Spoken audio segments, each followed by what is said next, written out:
Hello. അപ്പോൾ ദേ ഞങ്ങളുടെ അടുത്തൊരു വീട്ടിലെ കല്യാണമാണ് കേട്ടോ. അപ്പോൾ കല്യാണത്തിൻ്റെ തലേ ദിവസമാണ്, ഇന്ന് ഹൽദിയാണ് കേട്ടോ.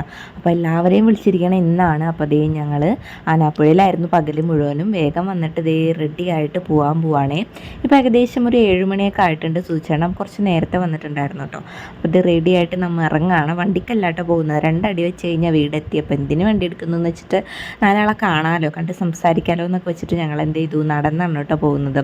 അപ്പോൾ എന്താണ് മലയും മണ്ണും ഒക്കെ താണ്ടി ഞങ്ങളിതേ നടന്നു പോവാണ്. അപ്പോഴേക്കും അവിടെ പരിപാടികളൊക്കെ തുടങ്ങുന്നുണ്ടായിരുന്നു കേട്ടോ.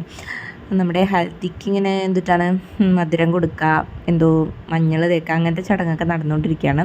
അപ്പോൾ നമ്മൾ അങ്ങോട്ടൊന്നും പോയില്ല, നമ്മൾ ബാക്കിൽ ഇതൊക്കെ കണ്ടിങ്ങനെ ഇരുന്നു കേട്ടോ.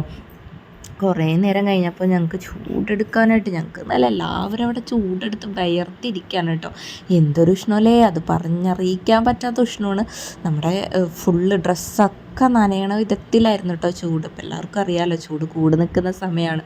എൻ്റെ മക്കൾക്ക് പിന്നെ കളി സ്ഥലം കണ്ടു കഴിഞ്ഞ് ഇങ്ങനെ കളിക്കണം. പിന്നെ എൻ്റെ കുറച്ച് ഫ്രണ്ട്സിനൊക്കെ കണ്ടിട്ടുണ്ടായിരുന്നു.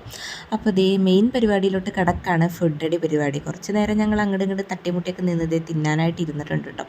അപ്പോൾ ഇതേ നമ്മുടെ ഫേവറേറ്റ് സംഭവം ഇതേ വന്നിട്ടുണ്ട്. ചോറാണെങ്കിൽ ചോറും ചിക്കൻ കറിയും ഒക്കെയാണ് ഏറ്റവും കൂടുതൽ ഇഷ്ടം ബിരിയാണിനേക്കാളും.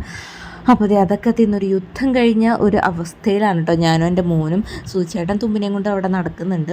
അപ്പോൾ ഇത് നോക്കി ഞങ്ങൾ ആകെ അവശതയായിപ്പോയി. കാരണം ചൂട്, പിന്നെ 2 പിള്ളേർ, തീറ്റ എല്ലാം കൂടെ ആയി കഴിഞ്ഞപ്പോൾ അവശതയായി പോയിട്ടോ.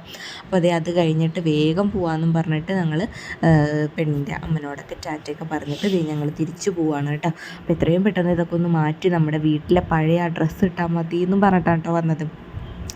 ഞാനും തുമ്പിയും കിടന്നുറങ്ങാൻ പോവാണ്. അപ്പോൾ അത്രയുള്ളൂ. ടാറ്റാ.